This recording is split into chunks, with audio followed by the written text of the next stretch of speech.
Our story kicks off in a high school during PE class. Once it wraps up, the students are already complaining about having English next. Talk about a mood killer, especially after getting all sweaty. A girl makes her way to the trash bin to toss something out. While she's there, she notices a bag with a keychain attached to it. She picks it up, holds it close to her chest, and blushes, whispering about how lucky she is, because apparently finding your crush's trash is the new meet cute. But hold on, how did we even get here? What's actually happening? To understand that, we need to rewind and dig into the full story. It's May 5th, and we're inside an English classroom. The teacher calls on Kurumi to stand up and start translating. She grabs her notebook and rises from her seat. Ah, yes, the timeless tradition of embarrassing yourself in front of the whole class. Kurumi starts translating smoothly and quickly. Her pace catches everyone off guard. The students stare in disbelief, wondering how on earth she's this good at English translation. Among them, one particular boy looks especially blown away by Kurumi's abilities. Watching the whole scene unfold, the boy's face turns red with admiration. He knows his idol, Kurumi, is exactly what he imagined. Dignified, calm, and on top of everything else, completely stone-faced, which he finds incredibly attractive. In his heart, he confesses to himself that he loves absolutely everything about her. After Kurumi's stellar performance, all the girls crowd around her as soon as class ends. They shower her with compliments, gushing about her amazing pronunciation, and begging her to tutor them. She mentions she has to head home today, but promises to teach them tomorrow. The girls light up with joy, while our boy quietly thinks he'd love to learn from her too. Kurumi assures them she'll teach them tomorrow, and the other girls eagerly confirm they want to join. That's when our MC raises his hand, blushing invisibly and nervous as hell, and admits he wants to join too since his English is pretty rough. The second those words leave his mouth, he suddenly becomes everyone's main focus. Realizing all eyes are glued to him, he completely chokes. Not a single word escapes his lips. He's overwhelmed while the girls gawk at him in surprise. All he can manage is saying he's not saying anything at all. Inside, he reflects that whenever this happens, he just shuts down because he doesn't have the guts to stand out in front of a crowd. During this internal crisis, he keeps his head down, thinking about Kurumi, who's the complete opposite of him. And he deeply admires her for that. The main reason he looks up to Kurumi so much traces back to what he witnessed during the entrance ceremony. He could barely trust his own eyes, half convinced it was all a dream. Kurumi stood before the entire school with perfect posture, delivering her speech without a hint of nervousness. What impressed him even more was how much she resembled his favorite character, Sumitan, whose keychain he always carries with him. Once when he accidentally turned the keychain toward Kurumi, he quickly hid it before she could spot it. In his mind, he thought it was a close call because if anyone ever saw that keychain, they'd definitely think he was some kind of weirdo. He reminds himself to keep the keychain hidden at all costs. Back to the present in class, Kurumi tells the other girls she's heading home now. She says goodbye and leaves the classroom. Our poor guy wants Kurumi to actually know he exists. Later, while searching for his PE clothes, he can't find them anywhere. At first, he figures he left them in the locker room, but then he remembers bringing them to class. After looking around a bit more, he discovers that instead of his clothes, there's only garbage sitting in their spot. He's shocked, realizing he must have accidentally thrown his clothes away instead of the trash. He leaves the classroom to hunt for them, muttering to himself about how he wanted to go home early today. But now this mess has completely derailed his plans. As he makes his way toward the trash area to search for his clothes, he spots Kurumi walking past from there. Seeing her, he completely panics, his face burning bright red. As he watches her walk away, he can't help thinking how beautiful she looks, even just walking, radiating with a glow that feels almost otherworldly. In his heart, he tells himself this might be his moment. Maybe he should talk to her right now. But just as our guy is about to make his move, a few boys bump into him and start messing with him. They sarcastically apologize while making fun of him. One of them points out that he's in their class and then asks for his name. Hearing this, he's actually happy that his classmates want to know his name. Ah, yes. High school, where people can sit next to you for months and still treat you like part of the furniture. He tries to tell them his name, but at the same time he noticed that Kurumi has already walked pretty far ahead. His classmates laugh and say, it doesn't even matter what his name is. Realizing this, our poor guy feels even more crushed. They laugh, mocking why anyone would even bother knowing the name of someone as introverted as him. Embarrassed, he nods along. But deep down he thinks he will never really fit in with his class since not a single person even knows his name. In his heart, he feels that the girl he thinks about constantly probably doesn't even know he exists. He tells himself that whenever he tries to talk to anyone, he just screws it up. He has zero confidence. He thinks there's nothing special about him at all, and realizing this leaves him deeply depressed. From childhood until now, no one has ever played with him. His classmates always excluded him, calling him slow and introverted, and they never even invited him to class gatherings. As he walks home, he sees his classmates chatting together and grows even more upset. He thinks to himself that nobody gives a damn about him while the rest of the class talks and hangs out among themselves. Some kids get friend groups, others get character development arcs. Lost in his worries, he sits there troubled when suddenly he hears a voice. Kurumi is standing behind him, calling out to him. The moment he lifts his head and sees Kurumi, he freezes in complete shock, blushing hard, stunned that she's actually standing there. No words come out of his mouth. The only thought racing through his heart is that Kurumi actually spoke to him. And with a smile on her face, no less. And just like that, social anxiety triggers a full system reboot.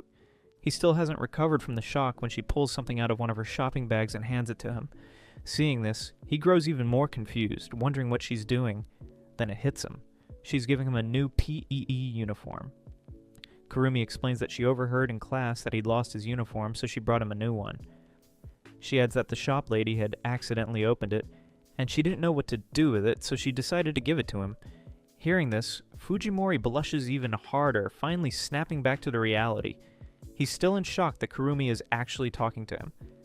And with such warmth, too. Just then, one of his classmates from earlier notices Kurumi and waves at her, calling out. He wonders out loud what she could possibly be doing with such a gloomy nerd, then offers that if she's heading home, she should walk with him instead. In that moment, Kurumi looks at him and asks who he is. Hearing this, he freezes in shock, unsure how to even respond, while his friends standing behind him laugh because Kurumi just shut him down so bluntly. Delivering him a sharp rejection, she turns to our MC and tells him she'll see him again. She starts walking away, and behind her our boy, blushing and nervous, tries to say something, but the words won't come. Kurumi pauses and asks what he wants to say, and he's stunned to see everyone watching him, unsure what to do. In his mind flashes the image of the entrance ceremony when Kurumi's presence had outshone everyone in the hall, making everyone else seem invisible. He had longed for her attention, yet he thinks of himself as just a plain boy with nothing special, someone no one ever finds interesting. But meeting her now makes him feel he needs to change himself if he wants to get closer to her. Holding the PE uniform in his hands, he finally thanks Kurumi, though the words come out shaky and nervous, barely escaping his lips. Baby steps. First speak, then maybe one day make eye contact. Hearing this, Kurumi feels a small flutter inside, then turns toward him with a calm expression and replies, "You're welcome, Fujimori-kun," calling him by his name. After saying this, she turns and walks away, but her words hit him like an arrow straight to the heart. He can't understand what's happening to him or why he's feeling this way. Standing there, Fujimori can only shout in his heart that he loves Kurumi deeply, and that his happiness knows no limits. Meanwhile, a little later, Kurumi reaches home. As soon as she enters through the door, she takes off her shoes and hums softly to herself. Still in that mood, she opens her bedroom door. Upon entering, she announces that she's home. Her room seems to tell a strange story about her, one that perhaps reflects a side of her personality quite different from what anyone usually sees. As soon as she enters her room, the first word that slips from her mouth is Fujimori. Looking around, nearly everything in her room somehow resembles or reminds her of him in some way. Is it a healthy crush or an obsession? The line is definitely blurry. Then she takes out his PE clothes from her bag, which she'd probably hidden there. Holding them close to her chest, she blushes deeply and tells herself that he looked the best today. She takes out her diary and writes the date at the top, noting that today she spoke to Fujimori for the first time. Blushing deeply, she records the size of his shoes, his clothes, and every little detail she can remember. Once she's written everything down, she feels extremely happy that Fujimori even thanked her. Some people keep diaries, others keep FBI files disguised as diaries. She places her hand on the pictures covering her wall and tells herself that she did a very good job today. She feels happy that she spoke to Fujimori for the first time, but knows she must be careful so that her true self isn't revealed to anyone. Holding Fujimori's clothes, she thinks she must act cautiously. Later, looking at the keychain, she thinks to herself that it belongs to her favorite character.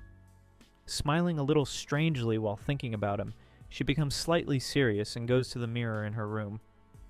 She tells herself that she's pleased he likes the character, even after all these days.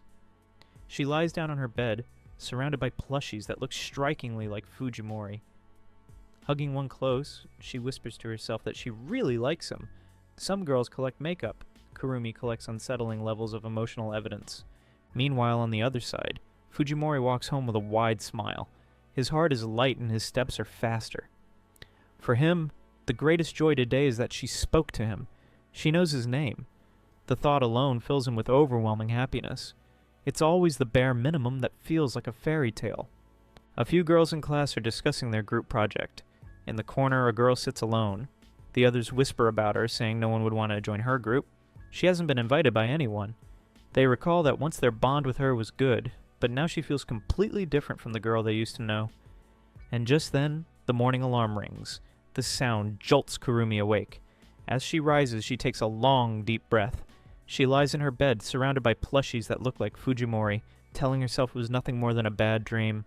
At school, Fujimori sits at his desk, lost in thoughts of his last interaction with Kurumi, how for the first time they spoke for 2 whole minutes. Just then, a friend passes by, greets him cheerfully, and brags about scoring high in a game. 2 minutes of conversation, and someone's basically planning a wedding.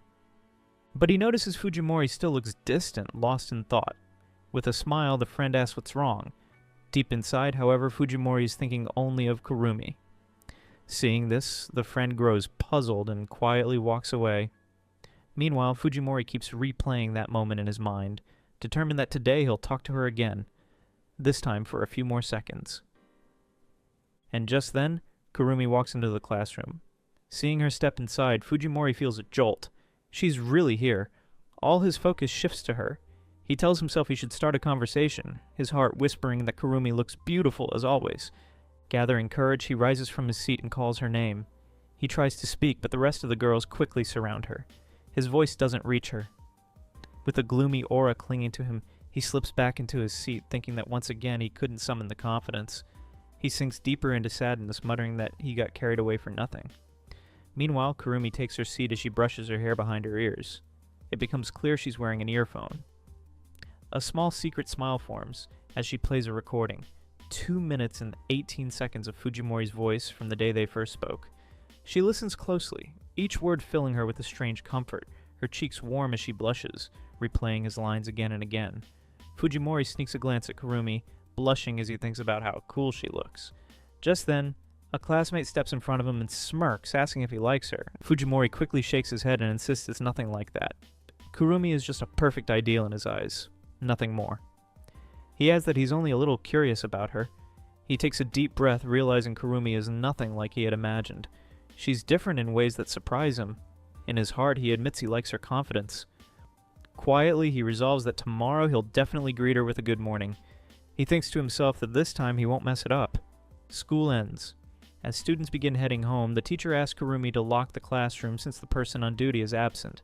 As she accepts, Kurumi thinks she is the one who is desired and she will act accordingly. Confidence 110%. Reality still locking doors. In that moment, her mind drifts to a memory tied to Fujimori. She thinks that from that very day until now, he has remained her ideal. In her heart, she thanks him. Once the classroom empties, Fujimori stands near the cupboard, practicing how to say good morning and how to approach Kurumi. He tries several versions, but none of them feel right. He struggles to find the perfect way to speak to her, practicing good morning like it's a UN peace negotiation. While he's rehearsing, a classmate walks in and asks what he's doing. Fujimori admits he's practicing greetings because he wants people to see him differently, but he leaves out the part about Kurumi. He explains that he's afraid if he says something weird, the class might tease him for it. The classmate reminds him it's getting late and they should head home. Fujimori follows. On the way, he asks where they're going on Sunday. His friend replies they should meet at the station to do it at 10 o'clock. With that, the two of them leave. But the strangest part? Behind that very cupboard, Kurumi might have been hiding, holding her phone, quietly blushing. After Fujimori leaves, she steps out, stops the recording on her phone, and replays it. The exact words he had spoken just moments ago. She blushes deeply.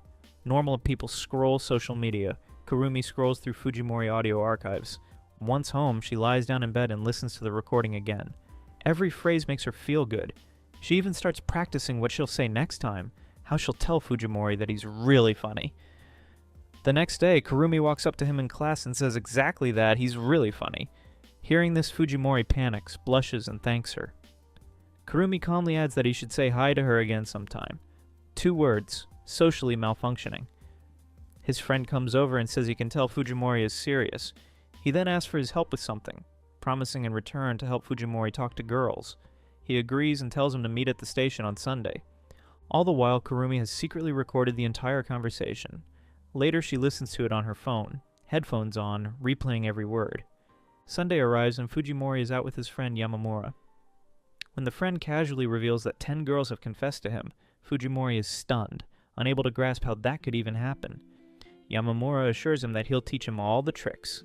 Just then, someone in a mascot outfit approaches and hands Fujimori a treat, which he accepts with a polite thank you. Kurumi is actually hidden inside the mascot costume. Meanwhile, his friend tells Fujimori to calm down a little. After that, Fujimori picks up all the newly released comic books and thanks his friend. He tells him how happy he is that his friend took so much time for him, even bringing a cafe treat along. His friend explains that he had the time because he hasn't replied to any of the girls' messages. Hearing this, Fujimori says he wants to hear more about it. Then Yamamura starts talking, saying that even today, 3 girls confessed to him, and Fujimori is stunned as he checks his friend's phone. Meanwhile, Kurumi stands nearby like an undercover agent, carefully listening and understanding everything being said. Yamamura mentions that he should post on social media, and Fujimori tells his friend that he hopes one day he will become Kurumi's friend. Then Yamamura reveals his secret plan to win a girl's heart. He should show off. Hearing this, Fujimori is a little surprised. His friend adds that he should present himself confidently in front of any girl, showing what he's good at. If everything goes according to plan, it will be perfect. Fujimori is so intrigued that he starts writing down these tips for himself, while Kurumi sits nearby, quietly observing their conversation like a spy. Sitting there, she thinks to herself that she needs to learn everything about Fujimori's favorites. Just then, his friend suggests that he should create a little gap using his usual image. Fujimori doesn't understand this at first and doubts he's good at anything. After thinking it over, he admits he's pretty good at gaming, though Yamamura points out that this might not count as a real gap. As they're talking, they hear the voices of classmates entering the cafe. They immediately spot Kurumi, and Fujimori panics. Just then, a classmate of Kurumi's approaches her and tries to act cool while talking, while the other classmates call out from behind, telling him to leave her alone, because nothing's cooler than third-wheeling your own crush. Fujimori is equally surprised to see Kurumi there, while her classmate continues chatting with her, trying to impress her. Watching closely, Fujimori realizes that this is the same intimidating guy he had met outside school last time. The classmate invites her to go shopping and keeps offering different things, and each of his words makes Fujimori feel uneasy. He ducks down, hiding his face so no one can see him. He knows that if someone like him speaks up, it could cause a lot of trouble. Still, seeing the boy talk to Kurumi troubles him deeply. He wishes he could also become her friend, though he worries she might push him away. Stealth level. Emotionally unstable ninja. He tells Yamamura to leave, but Yamamura asks Fujimori if he's really going to go now, pointing out that Kurumi is right there and he could talk to her. This is his chance. Fujimori replies that Kurumi is here to enjoy her time properly. If someone like him approaches her now, it could annoy her. Meanwhile, the boy is still talking to Kurumi, teasing her a lot, and Fujimori thinks that maybe she doesn't want to talk to him. He knows that if he tries to say anything to her, his gloomy presence could cause trouble. On the other side, Kurumi quietly silences the boy, telling him to give it a rest already. When polite rejection doesn't work, cold silence does. Gathering his courage, Fujimori suddenly stands up and turns around to shout that he doesn't think that's okay. His friend Kurumi, and even the boy nearby are all surprised by what he just said. At that moment, the boy recognizes Fujimori, walks up to him, and mocks him, laughing while asking what he means by all this. Watching him, Fujimori panics, unable to get any words out, but he managed to say again that he doesn't think this is okay. Bold words from someone whose soul just left his body. Then shouting, he says he's talking about the current game's FPS update. Hearing this, everyone present suddenly goes silent. While Fujimori starts explaining strange things about himself, that gaming is his hobby, he really likes certain kinds of games, and whenever a game update comes, it doesn't impress him much. He clearly states that he's quite good at FPS games. Then he adds that playing games isn't a bad thing. He plays because he enjoys it, and begins saying all sorts of odd things about himself. Hearing this, the boy standing near Kurumi can't understand what kind of weird things Fujimori is talking about, and he runs off. Watching all this, Kurumi sits back in her seat, blushing heavily. Some people flex muscles. Fujimori flexes patch notes.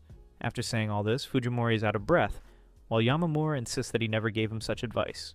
At that moment, Kurumi turns, calls Fujimori's name, and thanks him. Seeing this, Fujimori panics, and from behind, his friend tells him that he has a chance to talk to her, but Fujimori is too stuck in his nerves and can't summon the courage to speak to Kurumi. He slowly extends his trembling hand, lowers his head, blushes, and asks Kurumi if she would become friends with him. Kurumi, perhaps waiting for this chance herself, blushes deeply upon hearing this. Smoothness level. Buffering indefinitely. She shakes Fujimori's hand, thanks him, and mentions his name, expressing her joy at him talking with her. Hearing this, Fujimori doesn't know how to react and panics badly. Then she pulls her hand away, apologizes, and declines the offer to be friends with him. She turns and walks away, leaving him standing there, stunned and blank. And just like that, character development meets a brick wall. After getting home that night, she arranges pictures of Fujimori like a conspiracy board and thinks to herself that she doesn't want to show her flaws because she wants to stay admirable in his eyes. So, in order to keep it that way, she cannot get any closer. She quietly praises every little detail about Fujimori. Deep inside, she feels overwhelming happiness. Today has been a joyful day for her. Meanwhile, Fujimori asks his friend whether talking about manga instead of games might have made her his friend. Clearly, the genre of small talk determines your entire romantic future. The next day at school, the teacher announces that the seating arrangement will be changed. According to the new seating plan, Fujimori feels incredibly lucky. His new seat is right next to Kurumi, but as soon as she sits beside him, Fujimori panics silently, telling himself to calm down. He wonders if this might be his chance to finally become friends with her. He tries to say something, even calling her name, but no words come out. In his heart, he keeps thinking that sitting next to her might give him an opportunity to get closer. Confidence level. Somewhere between a damp noodle and a terrified squirrel. Suddenly he jumps up from his desk and with full enthusiasm blurts out to Kurumi that he's looking forward to working with her. Immediately, his body stiffens, and a pin-drop silence falls over the classroom. Overwhelmed with embarrassment, Fujimori stammers, trying to explain himself. But before he can finish, Kurumi calmly says that she already knows everything. Ah yes, the classic scream your feelings into the void and immediately regret it move. The moment he hears her voice again, Fujimori feels like he could die from happiness. He finally got to talk to her again. He finds Kurumi's reaction incredibly cool and attractive. On the other side, Kurumi hides her face, blushing when she suddenly notices something. The classmate who always hovers around comes over, visibly annoyed, and tells Fujimori that he's jealous of him for getting the window seat. The boy stuck at the teacher's desk pressures Fujimori to swap seats with him. He reminds Fujimori that he embarrassed him a lot that day too, and now, as a favor, he might consider giving up his seat. Fujimori hesitates and the boy puts his hand out again, saying that someone like him shouldn't sit near Kurumi. Fujimori is taken aback, especially since Kurumi is sitting right there wearing her headphones. Kurumi tells them not to worry, explaining that according to the teacher's seating notes, anyone can sit next to her. She doesn't want anyone arguing about it, but the boy keeps pushing, suggesting that some adjustments should be made because it's better for everyone to sit with someone they're comfortable talking to. He claims that Fujimori sitting with Kurumi would only be a disappointment. The boy pressures Fujimori again and again, insisting that Kurumi would be disappointed if he didn't give up the seat. He argues that no one wants to sit next to a boring person like him, and urges Fujimori to hand over his seat number. He even tries to confirm this with Kurumi directly, but she remains silent. The boy continues to push, but Fujimori musters a bit of courage, and firmly tells him that he doesn't want to exchange seats. Fujimori tells him that he won't give up his seat under any circumstances, and apologizes. Hearing this, Kurumi blushes deeply, completely taken by surprise. And just like that, spineless protagonist unlocks a new skill, backbone. Unable to compose herself, Kurumi suddenly gets up from her desk and hurriedly leaves the classroom. Meanwhile, the boy is determined to snatch Fujimori's seating ticket and pressures him relentlessly. But when he can't find the seating slip in Fujimori's hands, he's left confused, wondering where it's gone. Just then, one of his friends drags him away, telling him not to bother Fujimori any further. Fujimori stands there, hand over his chest, realizing that he finally refused someone. Somewhere deep inside, his self-esteem just leveled up by 0.5 points. He turns toward Kurumi's desk, about to say something to her, only to find it empty. She's gone. While she's nowhere to be seen in the classroom, Kurumi is actually standing near the girl's restroom door, quietly laughing to herself and blushing. She keeps replaying Fujimori's words in her mind. "I won't give up in front of anyone." Each time she remembers it, she blushes even harder. In that moment, she repeats to herself that she won't give up either. What no one knows is that Kurumi has secretly taken Fujimori's seating arrangement ticket and kept it with her. Stalking? No, this is just advanced scrapbooking. With that thought in mind, Kurumi walks down the corridor holding Fujimori's ticket and his photo tucked secretly inside her handbook. She blushes deeply, lost in thought, when suddenly a girl asks what she's looking at.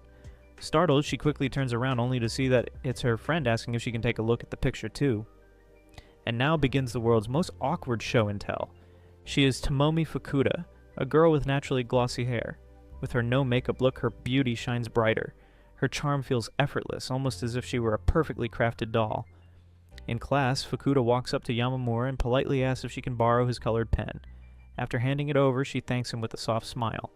Yamamura quietly wonders if Fukuda might have feelings for him, but in reality, Fukuda is known in her circle as the introvert type. Translation: professional wallflower with main character aesthetics. Now Fukuda stands beside Kurumi, asking about the photo she's been hiding. Fukuda and Kurumi Yuka have been together since junior high, making her one of Kurumi's most precious and closest friends. In the middle of their conversation, Kurumi's notebook slips from her hands and Fukuda quickly bends down to pick it up. The moment she opens the notebook, Fukuda spots a photo of Fujimori tucked inside. Kurumi freezes on the spot. Even Fukuda can't quite make sense of why Fujimori's picture is there. She guesses that maybe Kurumi actually likes that four-eyed boy. But instead of saying it outright, she feigns cluelessness and casually asks if Kurumi just happened to pick up something someone else had lost. Denial. The first stage of realizing your best friend has questionable taste in men. But as soon as Fukuda notices Kurumi's expression, she's taken aback. She can't understand why her friend is reacting this way. Shocked, she blurts out and asks if Kurumi is actually serious about him. The real shock, however, comes when not just one, but dozens of photos scatter across the floor. Kurumi is speechless. Not a single word comes out except a faint gasp. Fukuda stares at the spread, stunned. She can't believe Kurumi has this many photos of the same boy. The realization hits her. This guy must mean something far deeper to Kurumi, because after seeing so many photos, she has no idea what's truly going on in her friend's heart. Some people collect stamps. Her friend collects reasons for a restraining order. A sudden silence falls over the room. Then Fukuda bursts out, her voice sharp and trembling, saying she simply cannot accept this. She turns to Kurumi and insists she should know her own worth. Out of so many people, how could she fall for that plain, four-eyed boy? The thought disgusts her. It feels almost frightening, and her reaction is swift.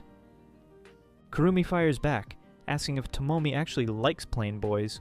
Fukuda explains that she only seeks an introvert who stands out, while the rest are nobodies to her. Kurumi doesn't really understand what she means. Then Fukuda insists she wants to see for herself what kind of person Kurumi's crush really is, because nothing says best friend support like conducting a full-scale background check. Kurumi grows uneasy, realizing Fukuda is serious about investigating him. She explains that it's fine as long as Fukuda only observes him from a distance. Meanwhile, Fukuda drifts into her thoughts about Yuka. She remembers how Yuka-san was her very first precious friend, back when everything was different. She recalls a time long ago when girls used to make nasty comments about her. Back then, she often hid in the restroom just to be alone. One day, while inside, she overheard those same girls gossiping. Kurumi was there too, quietly standing among them. The girls mocked Fukuda, calling her weird and claiming she used a fake voice to talk to boys. But Kurumi turned to them and asked why that should even be a problem. The girls tried to defend themselves by insulting Fukuda further, but Kurumi calmly said she believed Fukuda was fine the way she was. Remembering this, Fukuda reflects that Yuka was her very first female friend, and because of that, she wants to make sure her boyfriend is someone who will genuinely take care of her. Returning to their surveillance, Kurumi and Yuka observe as Fujimori enthusiastically displays his phone to Yamamura, raving about a collaboration cafe dedicated to his favorite character, Sumitin. He passionately bemoans his shortage of funds for new merchandise and proclaims that he would devote all of his wealth to his cherished character. Yuka observes him with a critical gaze while Kurumi asks if she is content with what she has witnessed. Yuka, however, remains unconvinced and insists that her friend needs to open her eyes and pursue her genuine high-spec heartthrob. At the same time, Fujimori thinks to himself with a sense of resignation that a girl like Kurumi would surely prefer a handsome, high-spec guy over an introvert like him. Deciding to take control of the situation, Yuka boldly approaches their table. With a charming smile, Yuka invites both Fujimori and Yamamura to have lunch with her and Kurumi the following day. A smitten Yamamura eagerly accepts on behalf of both of them, leaving Fujimori stunned and Kurumi completely bewildered by her friend's sudden move. Yuka then explains to Kurumi that she felt a spontaneous desire to encourage Fujimori, but she flashes a dazzlingly determined smile and declares that she will absolutely not hand her precious friend over to someone like him. The chapter closes by revealing Kurumi's cunning inner thoughts. She views the lunch as a perfect opportunity to publicly humiliate Fujimori in front of Yuka, hoping to finally snap her friend out of this unfortunate crush. A hopeful admirer of Fukuda is gently turned down when he asks her to lunch, as she explains that today is a very important day and she has other plans. Unaware of the true reason for her refusal, he is thrilled when she suggests they could go another time. A moment of naive hope that is observed by a distant Kurumi. The important event is revealed to be a group lunch on the school rooftop where Kurumi and Yuka have joined Fujimori and Yamamura. Kurumi internally declares her mission to protect her precious friend Yuka's happiness at all costs, vowing that she will never allow someone like Fujimori to be with her. As the four of them sit together, Fujimori feels a mix of happiness and confusion, wondering why the two popular girls are suddenly eating with them. Yamamura, ever the showman, smugly whispers a secret to Fujimori. He believes that the new girl, Fukuda, is completely in love with him. A revelation that leaves Fujimori utterly shocked. Breaking the ice, Yuka explains that she doesn't know Fujimori very well and asks Fukuda for her opinion. Fukuda, however, turns the question directly to Fujimori, asking him if there is anything at all that he excels at. When he sheepishly admits there isn't much, Fukuda launches into a rapid-fire interrogation, peppering him with questions about his hobbies, favorite subjects, special skills, grades, and athletic abilities. After his nervous and unimpressive answers, she leans in with a deceptively sweet smile and declares that he has no talents whatsoever. Fukuda then turns her attention to Yuka, loudly pointing out Fujimori's lack of talent and urging her friend to wake up and see that he is not a suitable match. A dejected Fujimori meekly agrees with her assessment, but adds that this is precisely why he admires the confident Kurumi so much, before starting to ramble about his high-level skills in the video game Splatoon. Kurumi quietly asks Yuka if she truly believes having no special talents is a bad thing. When Yuka protests that Kurumi is different because she is smart and athletic, Kurumi counters by saying that she doesn't have anything to be proud of either, leaving Fukuda confused by her defense of the talentless boy. While Fujimori is touched by Kurumi's words, thinking she is a goddess for defending him, Kurumi privately believes that a high-profile partner would be much better for her friend. The awkward atmosphere is broken when Fujimori mentions wanting a milk tea, which prompts Yamamura to offer to get one for Fukuda in an attempt to impress her. As they sort out their drinks, Fujimori excuses himself, claiming he brought the wrong lunchbox and needs to retrieve the correct one, all while a mysterious shadowy figure watches him from a distance. After he leaves, the admirer from the morning appears on the rooftop and angrily confronts Fukuda, accusing her of eating with another man after rejecting his invitation. As his anger escalates, he throws her a water bottle to the ground and yells at her not to mock him. Kurumi bravely steps between them, calmly stating that violence is not the answer. The enraged boy, mistaking Yuka for Fukuda, begins to spew a bizarre love confession at her while insulting Kurumi, calling her an arrogant girl who thinks she is better than everyone else. As Kurumi feels a wave of helplessness, she resolves not to be a bystander and stands up for her friend. The situation takes a dangerous turn when the boy threatens to harm Yuka. Kurumi shields her friend with her own body, telling him to hit her instead. Just as he prepares to act, Fujimori bursts onto the scene, having returned from his errand, and yells at the boy to stop. He bravely intervenes, grabbing the boy's arm to stop him from throwing something. But in the ensuing panic, he accidentally smacks the boy on the head with his pasta-filled lunchbox. The boy, stunned and covered in noodles, bursts into tears, vows to tell his mother, and runs off crying. In the aftermath, a horrified Fujimori apologizes profusely, while a shaken Fukuda decides she is done trying to be nice to everyone. Fujimori explains that he had come back for his lunchbox, and only jumped in because he was scared, feeling he made a mess of things, and that he truly is useless, just as Fukuda had said. Fukuda, however, notices that he is trembling and unexpectedly scolds him, calling him an idiot for recklessly charging in when he could have been hurt. But then, in a surprising turn, she bows her head and sincerely thanks him. Kurumi suggests they all head back to the classroom, and Fukuda offers an apology to her as well. As they walk back, Kurumi apologizes to Yuka for misjudging the situation, But she noticed that Yuka is now gazing at Fujimori with a completely smitten expression, her eyes sparkling with adoration as she thinks about how cute he is. Seeing this, Kurumi immediately launches into a detailed monologue, reciting a long list of facts she has gathered about Fujimori. From his best school subject and exam scores to his special skill of pen spinning and the fact that his mother still buys his clothes. She tells a bewildered Yuka that she is sharing all this because she knows her friend wants to learn more about him.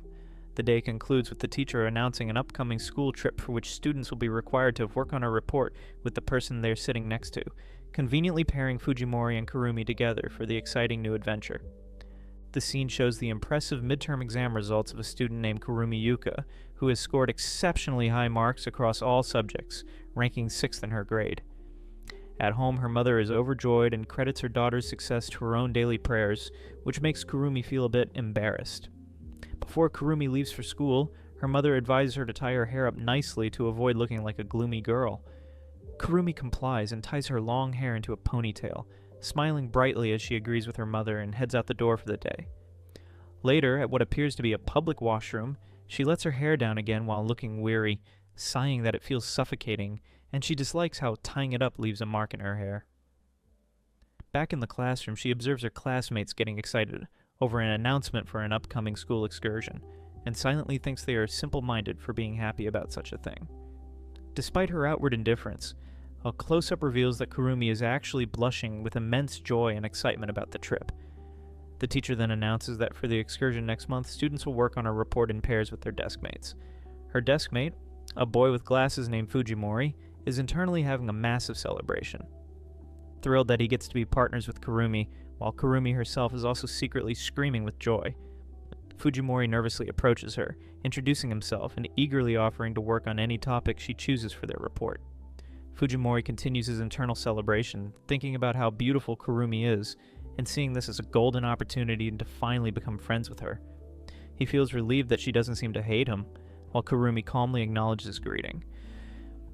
As the teacher instructs the class to take out their textbooks, Fujimori, wanting to impress Kurumi, suddenly realizes he's made a terrible mistake. He has accidentally brought the fan book for an anime or manga called Magi Sora instead of his actual textbook. He despairs, realizing he brought the wrong book in his excitement, and now has no way to participate in class or look cool in front of her. Seeing his distress, Kurumi kindly offers to share her textbook with him and moves her desk closer to his so they can both see. Fujimori is flustered by her kindness and her proximity, asking if she's sure it's okay. Now sitting shoulder to shoulder, Fujimori is blushing intensely, completely overwhelmed by how close Kurumi is as they share her math book. He can't help but admire her long eyelashes and sharp nose while she asks if he can see the page properly. His admiration grows when she answers the teacher's question instantly, making him think she's incredibly cool. Fujimori reflects that Kurumi seems perfect and is on a completely different level than him, making his desire to be her friend feel pretentious. He then notices her textbook is filled with meticulous notes, but among them he spots a cute hand-drawn cat doodle with messy writing underneath, revealing a less than perfect side to her that surprises him. He asks if she drew it, which causes Kurumi to become flustered and try to erase the drawing, explaining she just scribbled it while she was sleepy. Fujimori quickly tells her not to erase it, reassuring her that a little doodle is fine and admitting he does it too. Fujimori recognized the drawing and excitedly asks if it's a character named Menchu, sharing that he had a picture book of the series as a child, and even liked the friend character Wu. He catches himself rambling and apologizes, thinking for a moment that he saw her blush, but then dismissing it as his imagination. Kurumi is in fact blushing deeply, finding this unexpected side of Fujimori to be very cool and feeling happy to have found something in common with him. Misinterpreting her flushed silence as annoyance, Fujimori apologizes again for making her feel uncomfortable. When he realizes she is genuinely blushing, he is overcome with emotion and spontaneously tells her that he wants to get to know her more. Kurumi reacts with a startled gasp, and when Fujimori questions her reaction, she looks at him seriously and coldly states that he doesn't need to know anything about her, suggesting it's better that way. Despite her rejection, Fujimori is internally ecstatic, still thinking she is amazing and kind. His daydream is interrupted when the teacher calls on him for a question, startling him back to reality. After school, Fujimori is walking with a friend, feeling like the happiest man alive after talking so much with Kurumi, and looking forward to reading his Magi Sora fan book at home. He suddenly realizes he left the fan book at his desk, and rushes back to the classroom to retrieve it. Running back, Fujimori thinks about Kurumi's puzzling reaction from earlier, but remains hopeful they can grow closer during the school trip. When he reaches the classroom, he finds it's not empty. Kurumi is there, standing at his desk. He watches as Kurumi picks up his Magisaur fanbook, examines it, and then uses her phone to search for the item online. She proceeds to purchase the same fanbook for herself, confirming the order in her phone. Kurumi then clutches her hands to her chest with a look of pure bliss. Thinking to herself that her collection continues to grow, she reveals in her thoughts that she is happy because she learned more about Fujimori today. And now the textbook that he touched has become another treasured item for her collection. Inside the now empty classroom, Kurumi is shown tenderly handling Fujimori's textbook, her face flushed with euphoria before carefully placing it into a protective bag. Peeking through the classroom door, Fujimori witnesses this bizarre ritual, his eyes wide with utter shock and disbelief. The story ends with Fujimori standing frozen in the hallway, completely bewildered and horrified by what he has just discovered about Kurumi. In English class, the teacher asks Kurumi to translate a sentence from the textbook. As she responds perfectly, her deskmate Fujimori watches in a state of inner turmoil, convinced that the admirable and cool girl before him is only acting normal while secretly harboring a deep hatred for him. When the teacher calls on him to continue, his anxiety intensifies, and he can only see Kurumi's poised and impressive demeanor, which further fuels his paranoia. Fujimori's mind spirals into a panic as he imagines Kurumi glaring at him with pure disdain, believing she loathes him completely. His fears are rooted in past trauma, shown in a flashback where children made him wear gloves after he touched a textbook during a game of cops and robbers, making him feel ostracized. He concludes that he has misinterpreted all of their recent positive interactions, and that her true feelings are disgusted. Later, still consumed by his thoughts, Fujimori wonders endlessly about why Kurumi could possibly hate him. His friend Yamamura notices his distress and tries to get his attention. After class, Yamamura finds Fujimori slumped over his desk and asks if he's alright, while Fujimori internally laments that he has messed things up again. Kurumi observes them from her seat with an unreadable expression, as Fujimori's mind races through all the possible reasons for her supposed hatred. During a break, Fujimori confides in his friend, expressing his fear that Kurumi must think he's a complete loser and dislikes him because of it. He declares his determination to redeem himself and improve her perception of him during the upcoming school trip, hoping to change her mind. Kurumi, who is nearby, overhears his passionate speech and looks slightly confused by his sudden intensity.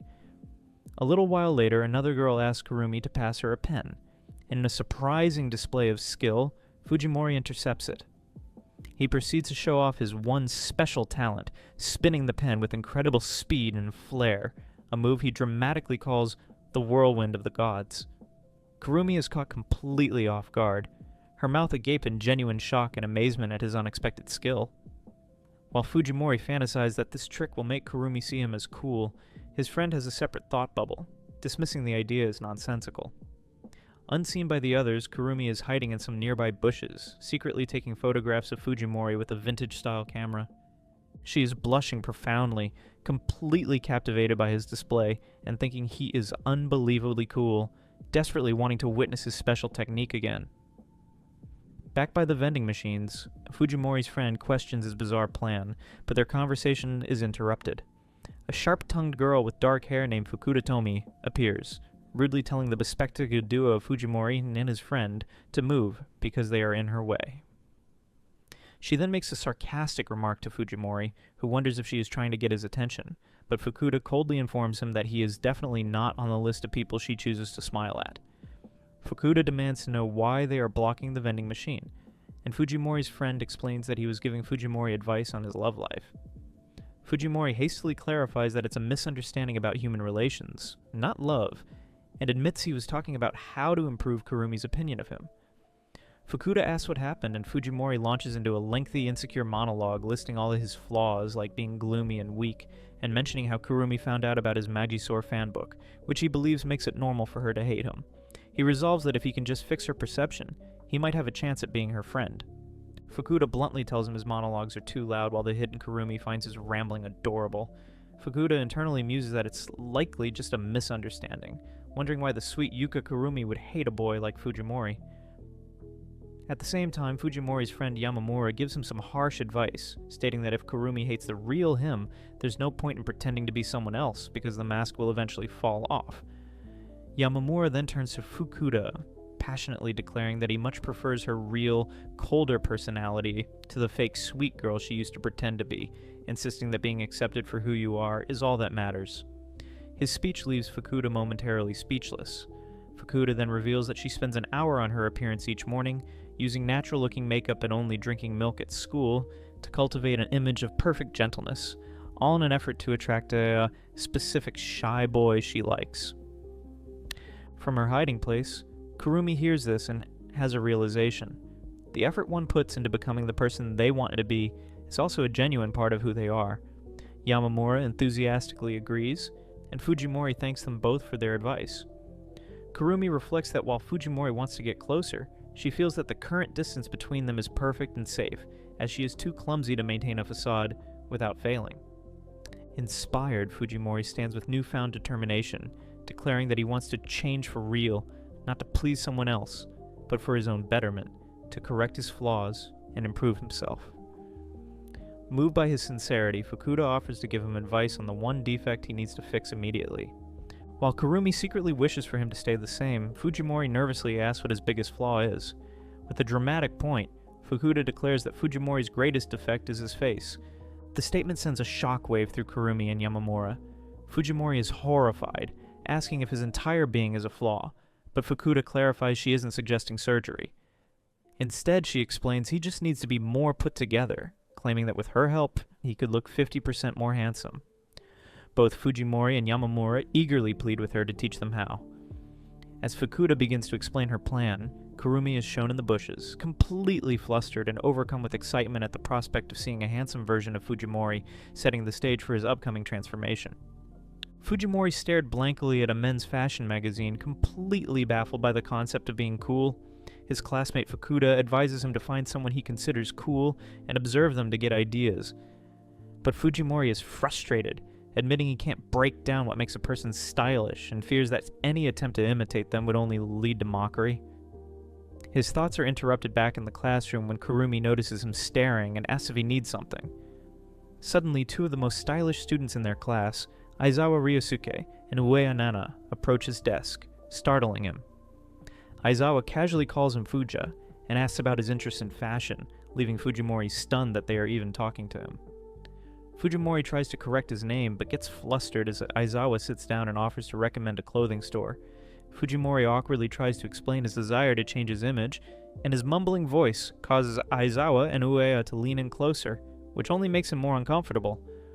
Overwhelmed by the attention, Fujimori feels a wave of embarrassment, thinking this is the exact kind of situation he was afraid of, and he apologizes for getting carried away. From her seat, Kurumi watches with a worried expression, wondering if he is okay. Her concern then shifts to an intense fixed stare as she notices something about Uea's skirt. To Fujimori's surprise, Ueda erupts with excitement, declaring that going shopping together sounds incredibly fun, and that they should all do it. Aizawa agrees and they quickly make plans to meet on Sunday afternoon, leaving Fujimori in disbelief that this is actually happening. Aizawa adds one condition, telling Fujimori to come dressed in his favorite outfit so they can understand his personal style. Kurumi overhears their plans and is visibly shocked by the idea of Fujimori going on a shopping trip with the girl. Her mind now fixated on discovering what his favorite clothes look like. On the day of the outing, Fujimori arrives wearing his proudest possession, a bold anime t-shirt featuring a large graphic of a female character which draws stares from people on the street. Ueda is taken aback by how intense his shirt is, while Aizawa remains unfazed, telling Fuja that this is what they are here to work on. As the group walks, Kurumi secretly follows them, hiding in bushes and trees while snapping photos with her phone. She finds Fujimori's nervous demeanor adorable and plans to make a giant poster from her pictures, all while telling herself she must watch over him to ensure the others don't do anything strange. Inside a clothing store, Fujimori feels out of place and admits he only has his entire savings of 5,000 yen. Aizawa is kind and patient, telling him to just point out anything he likes and that they can focus on finding a good shirt first. Aizawa proceeds to show Fujimori several stylish outfits, explaining how different pieces can work together, and encouraging him to enjoy the process of trial and error. While Ueda finds the clothes similar, Fujimori diligently takes notes on the advice. After Aizawa steps away for a moment, Ueda begins to gush about how handsome and kind he is, sharing how he once walked her home late at night. Fujimori listens and realizes he had misjudged Aizawa, who he previously thought was scary, but is actually a calm, stylish, and nice person. Soon the three are laughing together as they try on clothes, creating a fun and friendly atmosphere. Watching them from afar, Kurumi feels a strange emotion and decides she should leave. She wonders if it's selfish of her to wish that Fujimori wouldn't change. Back in the store, Fujimori tries on a new outfit and is met with praise from Ueda and another shopper who tell him he looks great. He is moved to tears, saying he will treasure the clothes forever. Just then, Aizawa steps in, stating that now that the clothes are sorted, it's time to deal with his face. Aizawa lifts Fujimori's bangs, revealing his face, and commenting that he has well-shaped eyes that are wasted by being hidden. He explains that a better hairstyle and trimmed eyebrows would dramatically change his appearance. After their successful trip, the group prepares to part ways, and Fujimori thanks his new friends profusely. Mustering his courage, he finally corrects them, shyly stating that his name is Fujimori, not Fuja. Aizawa and Ueda accept it without fuss, saying their goodbyes to Fujimori for the first time. That night, feeling grateful and motivated, Fujimori looks up a tutorial for a DY haircut. With a pair of scissors in hand, he resolves to improve his look in time for the school excursion. The next day at school, however, his classmates are in an uproar over a dangerous and crazy new student. It is revealed to be Fujimori, who has given himself a haircut that makes him look exactly like the character Nobita from Doraemon. Kurumi, Aizawa, and Ueda are all left completely speechless and shocked by his disastrous transformation. The school excursion begins, and Fujimori, sporting his fresh but disastrous Nobita haircut, stands nervously among his classmates. Aizawa and Kurumi look on with blank expressions, while another friend wonders how things ended up this way.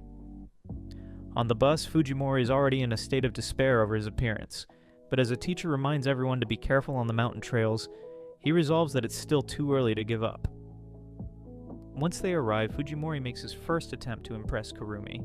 He proudly presents himself in the stylish new outfit that Aizawa and Ueda helped him choose, which he is wearing over his gym uniform. His goal is to completely recover the image he has of him, but his plan immediately backfires when a teacher spots him and scolds him for violating the dress code, ordering him to remove the extra layers of clothing. Defeated before he even started, Fujimori feels like a total failure once again. Later, during a rest stop along the hiking path, Fujimori tries a different approach. He sits with Kurumi and suggests they write their report on the local plant life, enthusiastically showing her the multiple plant dictionaries he brought for the occasion. He is thrilled when she agrees, not noticing that she is preoccupied with her phone as he talks. He identifies a pretty flower nearby, sharing facts from his book, but his confidence wavers when Kurumi notes that using a phone to look things up is much faster. He begins to worry that he is boring her, especially when he sees her staring intently at her phone. By the time they reach the campsite, he feels he has made no progress at all. At the camp, the students divide tasks for dinner, with the girls preparing curry and the boys starting the fire. Seizing another opportunity to shine, Fujimori eagerly volunteers to cook the rice, boasting that he researched the proper way to cook it in a camping pot. He daydreams of everyone, especially Kurumi, being amazed by his perfectly cooked rice, which would lead her to admit she had misjudged him. He confidently begins the process, but his daydream quickly turns into a nightmare. He adds far too much water, resulting in a pot full of soupy, inedible rice porridge. His classmates are horrified and disgusted, but just as he starts to panic, Kurumi calmly steps in to save the day. She expertly suggests that they can either evaporate in the excess water over a low flame, or turn the mistake into a delicious risotto by adding it to the curry with some dried cheese. The other girls praise her resourcefulness, leaving Fujimori feeling even more inadequate. Desperate to redeem himself, Fujimori tries to show off his pen-spinning skills for Kurumi, attempting an ambitious trick with 3 pens at once. The effort ends in chaos, as he drops the pens and smashes a plate on the ground. Undeterred, he continues his quest to look capable, pointing out a tree and pretending to look it up in his dictionary, but this only leads to a series of clumsy mishaps. He slips and falls into a stream, loses his glasses, and ends up wandering around dazed, all while Kurumi silently documents his every failure on her phone. Eventually, Fujimori's friends find him soaked and miserable. They can't help but laugh at his ridiculous state, and Ueda even jokes about posting a photo of him online. At his lowest point, the girls start teasing him, suggesting his sudden effort to change his appearance must be because he has a crush on someone in their class.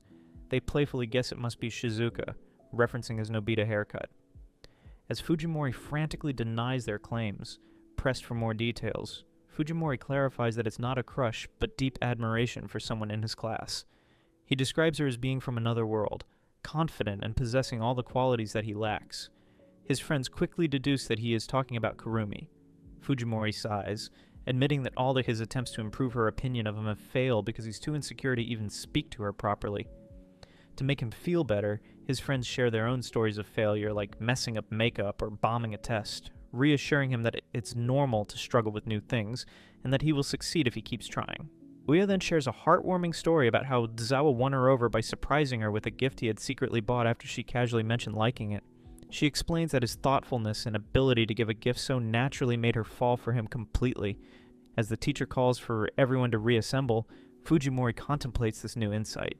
He remembers Kurumi admiring a flower earlier, and realizes he's been so focused on his own performance that he hasn't considered her feelings at all. He understands that to truly connect with her, he needs to think about her, not just himself. He spots the flower again and sees Kurumi resting by a tree nearby. With a new sense of purpose, he carefully reaches out to pick the flower for her, but just as he is about to grasp it, Kurumi's hand darts out and plucks it herself, leaving him utterly stunned. Kurumi and Fujimori are sitting exhausted at the bottom of a ditch after a fall, with Kurumi shouting his name in alarm. Fujimori is terrified, exclaiming that he thought he was going to die after they tumbled into the deep trench. Kurumi, looking tired, says they need to hurry and get back to the rest of the group before they get left behind. She asks Fujimori if he can stand, but when she tries to get up herself, a sharp pain shoots through her ankle, causing her to wince. Fujimori realizes she may have sprained her ankle and, despite his own pain, insists that he is fine and that she should go on without him. Kurumi ignores his self-sacrificing gesture and instead asks why he wandered off the path to begin with, prompting a sincere apology from him. In response, Fujimori reveals the reason for his detour by holding out a delicate white flower, the very same type Kurumi had admired earlier, and offers it to her as a gift. Just as he presents it, however, a gust of wind blows through the ditch, and the flower's petals are torn away, scattering into the air. Fujimori is left holding nothing but the bare stem, his intended romantic gesture literally falling apart before his eyes. He looks on in dismay as the last petals drifts to the ground. If you enjoyed this video, please consider liking the video and subscribing.